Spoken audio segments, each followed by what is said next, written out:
आज मी आलोय श्री शाहू आखाडा या ठिकाणी कोल्हापूरमध्ये.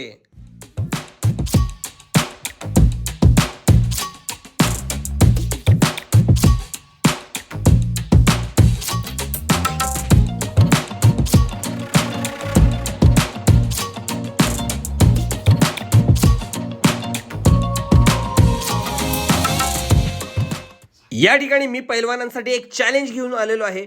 अंडी खाण्याचं चॅलेंज. पैलवानाचा खुराक तर भरपूर असतो. आता थंडाई कशी तयार होते आपण बघूया. हे सगळे मसाले, बदाम, काजू घेतलेले आहेत आणि त्याची पेस्ट करायची आहे आणि एका कापडामध्ये घेऊन ती व्यवस्थित पिळून घ्यायची आहे, पाणी किंवा दूध घालून.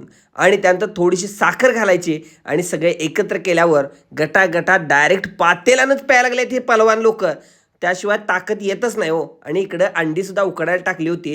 ही 50 अंडी आणली होती आणि एकत्र सगळी सोलायला सुद्धा लागली आहे बघा. सगळी तालमीचे सगळे पैलवान बसलेत आणि अंडी सोलायला लागल्यात. आणि आता या दोघांच्या मध्ये होणार आहे अंडी खाण्याची स्पर्धा. एक आहे हरियाणाचा आणि दुसरा आहे पंढरपूरचा, आपल्या महाराष्ट्रातला पैलवान. चला तर मग बघूया कोण जिंकणार आणि कोण खाणार सगळ्यात जास्त अंडी.